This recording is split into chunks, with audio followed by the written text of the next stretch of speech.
Hello दोस्तों, कैसे हैं आप सभी। आशा है आप सभी बहुत अच्छे होंगे। तो आज डे 8 है हमारे SSC JEE 90 days crash course का, जिसमें हम technical as well as non technical दोनों ही सब्जेक्ट्स को बहुत ही बेहतरीन तरीके से कंप्लीट करने वाले हैं इन 90 दिनों में। तो अगर आपने अभी तक इस क्रैश कोर्स से नहीं जुड़े हैं, अगर अभी तक आपने हमारे चैनल को सब्सक्राइब नहीं किया है, तो आप मेक श्योर करें कि आप चैनल को सब्सक्राइब करें और इस क्रैश कोर्स से जुड़ जाएं, जिससे कि आपकी प्रिपरेशन और बेहतर हो सके और आप अपने सिलेक्शन को गारंटीड कर सकें। ये जो क्रैश कोर्स है वो एसएससी जेईई के लिए टारगेटेड है, लेकिन अगर आप किसी और एई जेईई एग्ज़ाम की अगर तैयारी कर रहे हैं, अगर आप किसी अदर स्टेट एई जेईई एग्ज़ाम्स की प्रिपरेशन कर रहे हैं, जैसे कि यूपी ट्रिपल एससी जेईई या फिर एनबीसीसी जेईई या फिर सीएल ओसीटीटी, तो उन एग्ज़ाम्स के लिए भी ये जो लेक्चर्स होंगे, ये जो क्रैश कोर्स होगा, वो काफ़ी कारगर साबित होगा। तो आप मेक श्योर करें कि आप इस चैनल से जुड़ जाएँ और इस क्रैश कोर्स से जुड़ जाएँ। उसके बाद अगर मैं बात करूँ इस वीडियो में, तो ये जो वीडियो होगा वो रीजनिंग का होगा। और इससे पहले भी मैंने एक वीडियो बनाया था रीजनिंग पे, जिसमें मैंने आपको अल्फ़ाबेटिकल सीरीज़ के बारे में बताया था। मैंने आपको ट्रिक्स बताई थी कि किस तरह से आप जो है अल्फ़ाबेटिकल जो भी अल्फ़ाबेट्स हैं उनके प्लेस वैल्यू को याद रख सकते हैं, और किस तरह से उनके प्लेस वैल्यू को याद रख के आपकी जो टाइम मैनेजमेंट है, यानी कि आपकी जो स्पीड है क्वेश्चंस को सॉल्व करने की, वो आप बढ़ा सकते हैं। इसके बारे में मैंने पिछले वीडियो में बताया था। तो आप मेक श्योर करें कि इस वीडियो से पहले अगर आपने वो वीडियो नहीं देखा तो आप उसे भी देख लें। और इस वीडियो में अगर मैं बात करूं, तो इस वीडियो में हम 3 टॉपिक सीखेंगे रीजनिंग से रिलेटेड, जो कि पहला है न्यूमेरिकल सीरीज़, दूसरा है डायरेक्शन एंड डिस्टेंस, और तीसरा है वेन डायग्राम। तो इस मतलब ये वीडियो जो होगा बहुत इंपॉर्टेंट होगा आपके लिए और किसी भी एसएससी एस्पिरेंट के लिए, क्योंकि रीजनिंग तो मतलब हर एग्जाम में आता है। तो सब आप सभी के लिए जो है बहुत इंपॉर्टेंट वीडियो है। तो आप मेक श्योर करें कि आप वीडियो में एंड तक बने रहें। तो चलिए वीडियो को शुरू करते हैं। सबसे पहले अगर हम बात करें, तो जो हमारा न्यूमेरिकल सीरीज़ है उसे हम किस तरह से सॉल्व कर सकते हैं, किस तरह से हम उसे हम ये करें, अप्रोच करें कि हमारा जो क्वेश्चन है वो जल्दी से जल्दी ख़त्म हो जाए, जल्दी से जल्दी हम उसे सॉल्व कर सकें। और हमारा टाइम मैनेजमेंट जो है, क्योंकि देखिए रीजनिंग सॉल्व तो सबसे हो जाता है, लेकिन टाइम टाइम के साथ सॉल्व करना एक अलग बात हो जाता है। तो हमें जो है टाइम के साथ सॉल्व करना है, तो टाइम मैनेजमेंट बहुत ज़रूरी है रीजनिंग में।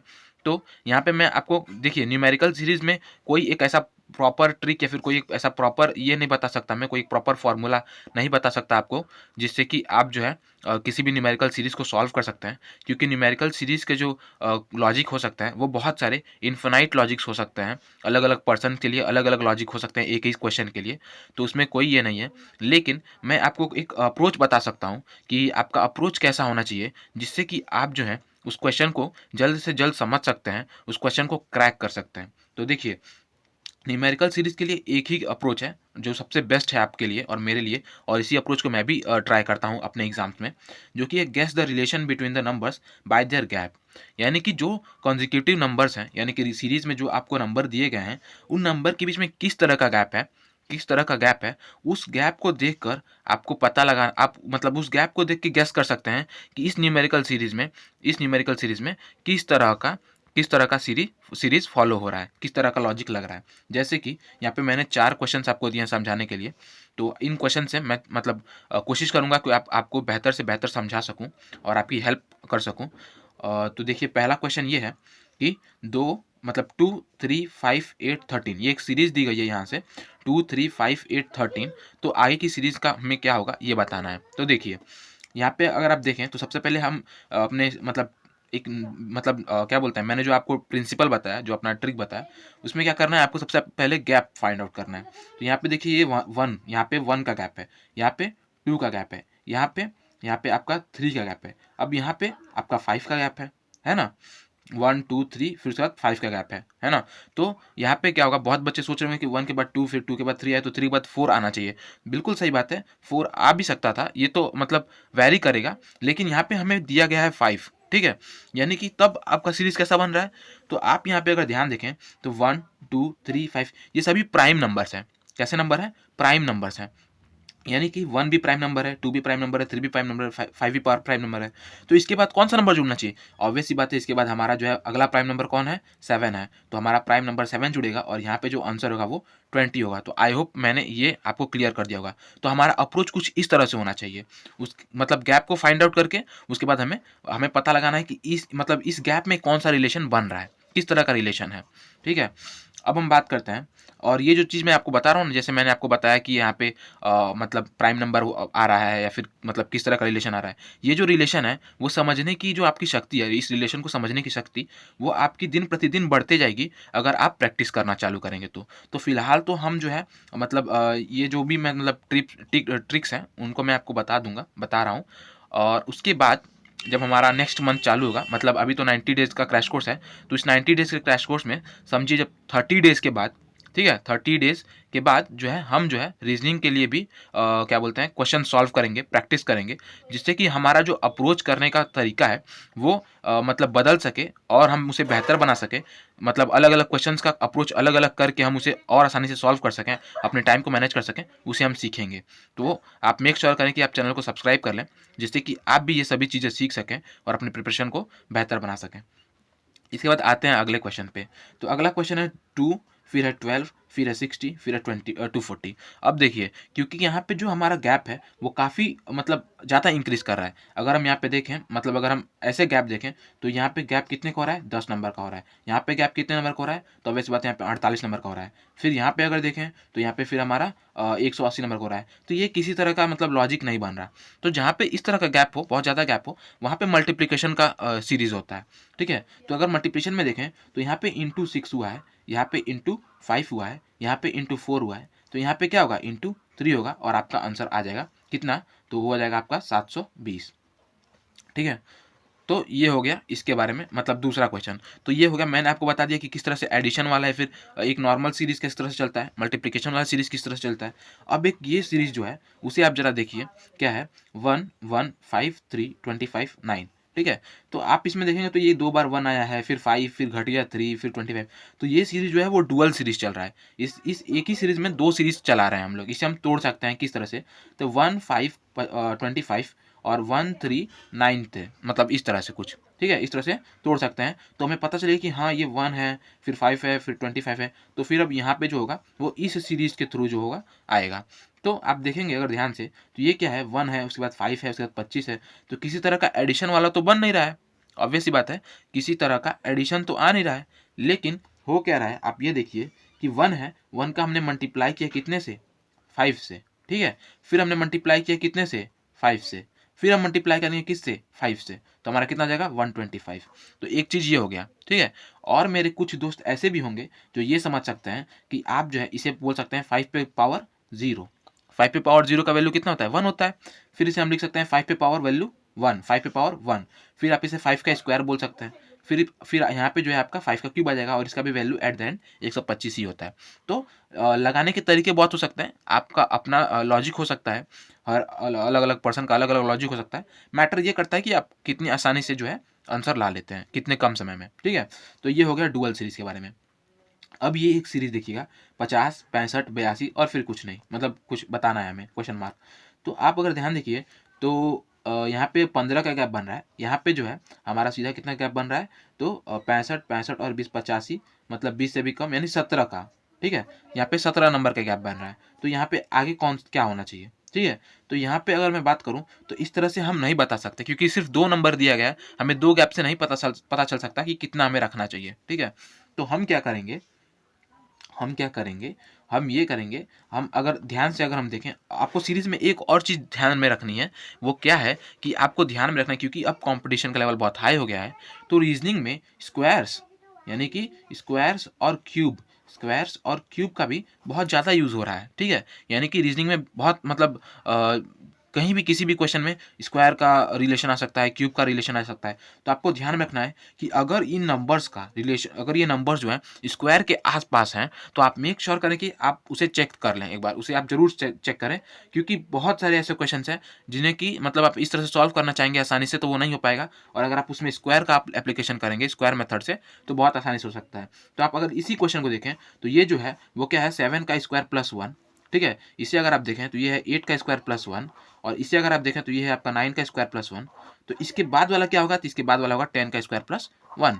तो इसे ये कितना हो जाएगा 101। ठीक है, तो ये हो सकता है इसका। तो ये कुछ 4 मतलब क्वेश्चंस थे जो मैंने आपको बताए थे। इन क्वेश्चंस के थ्रू मैं आशा करता हूँ कि मैंने आपके अप्रोच को बढ़ाया होगा, बता सका हूँगा कि मतलब किस तरह से हमें अप्रोच रखना चाहिए न्यूमेरिकल सीरीज़ में। बाद बाकी अगर मैं और चीज़ बताऊँ तो न्यूमेरिकल सीरीज़ बहुत ही अनसर्टेन सा टॉपिक है।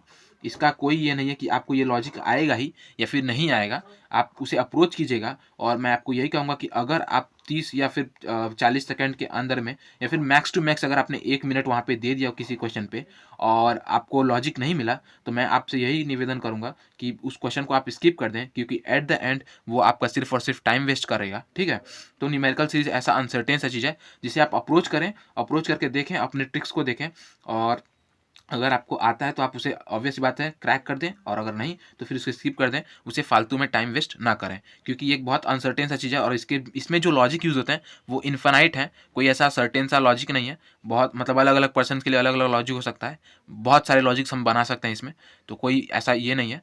तो इसलिए इसमें आप जो है अगर आपको आए तो आप कीजिएगा, अगर नहीं आए तो आप स्किप कर दीजिएगा। लेकिन अगर हम प्रैक्टिस करेंगे जिस तरह से मैंने आपको बताया, हम प्रैक्टिस करने वाले हैं आफ्टर 30 डेज़, तो हमारा जो है वो अप्रोच करने का तरीका हम बदलेंगे, मतलब सीखेंगे कि किस तरह से करते हैं, डिफरेंट टाइप्स ऑफ अप्रोच किस तरह से हम कर सकते हैं। उसके बाद हम देखेंगे कि किस किस तरह के लॉजिक हो सकते हैं, कितने तरह की वैराइटीज़ हो सकती हैं लॉजिक में, तो उन सभी चीज़ों को भी हम देखेंगे क्वेश्चन प्रैक्टिसिंग के साथ। तो हो सकता है कि हमें धीरे-धीरे जो है हम मतलब जो हमारा अटेम्प्ट है क्वेश्चंस का, वो हमारा बढ़ता चला जाए और हम बेहतर कर पाएँ। ठीक है? तो ये हो गया न्यूमेरिकल सीरीज़ की बात। उसके बाद हम बात करते हैं डायरेक्शन एंड डिस्टेंस की। ये मतलब टॉपिक बहुत आसान टॉपिक होता है, और इसमें बस यह एक ही चीज़ इसमें थोड़ा-सा हल्का-सा टाइम लगता है, और वो इसलिए लगता है क्योंकि हमें इसका क्वेश्चन जो होता है वो काफ़ी बड़ा होता है। क्वेश्चन पढ़ने में थोड़ा टाइम लगता है इसमें, मतलब क्वेश्चन थोड़ा बड़ा होता है, तो उसमें हो सकता है कि आपको पढ़ के और फिर जब आप डायरेक्शन उसका ले रहे हो, तो उसमें थोड़ा-सा टाइम लग सकता है। लेकिन सर्टेन सा चीज़ है, मतलब एकदम मतलब डेफिनेटली है कि आपको आना है, आपको इसका आंसर निकालना है। तो इसे आप ज़रूर कभी भी क्वेश्चन में मतलब आप टेस्ट लगा रहे हो या फिर एग्ज़ाम दे रहे हो, तो इस क्वेश्चन को ज़रूर से अप्रोच करें, ज़रूर से ट्राई करें, और ये आपसे हो के ही रहेगा अगर आप इस मेथड से सॉल्व कर रहे हैं तो। तो ये मैं जो आपको मेथड बताने जा रहा हूँ, वो है कोऑर्डिनेट मेथड।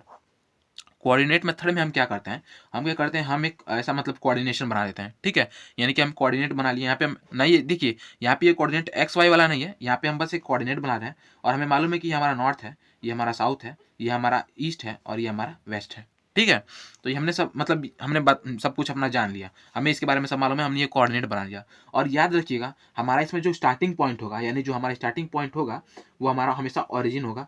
ठीक है, हमेशा ओरिजिन ही होगा। ठीक है, यानी कि जब भी हम यहाँ पे ट्रैवलिंग स्टार्ट करेंगे इस क्वेश्चन के थ्रू, तो हम जो स्टार्ट करेंगे वो हम कहाँ से करेंगे, ओरिजिन से करेंगे। तो आइए इस मतलब हम सॉल्व करके देखते हैं कि एक क्वेश्चन को सॉल्व करता हूँ और आपको बताता हूँ कि किस तरह से हम सॉल्व कर सकते हैं आसानी से इस मेथड से। तो देखिए क्या करते हैं हम लोग। Ram starts his journey from point A facing east, he walk facing east, यानी कि हमारा मतलब एक राम है, राम क्या कर रहा है, ए से चलना चालू कर रहा है। ठीक है, तो हमने ए कहाँ पे बना लिया, अपने ओरिजिन पॉइंट पे। अब क्या होगा कि फेसिंग ईस्ट, यानी कि ये ईस्ट की तरफ फेस हुआ है, मतलब ईस्ट की तरफ चलने वाले हैं। हाँ, ये इस तरफ से फेसिंग है इनका।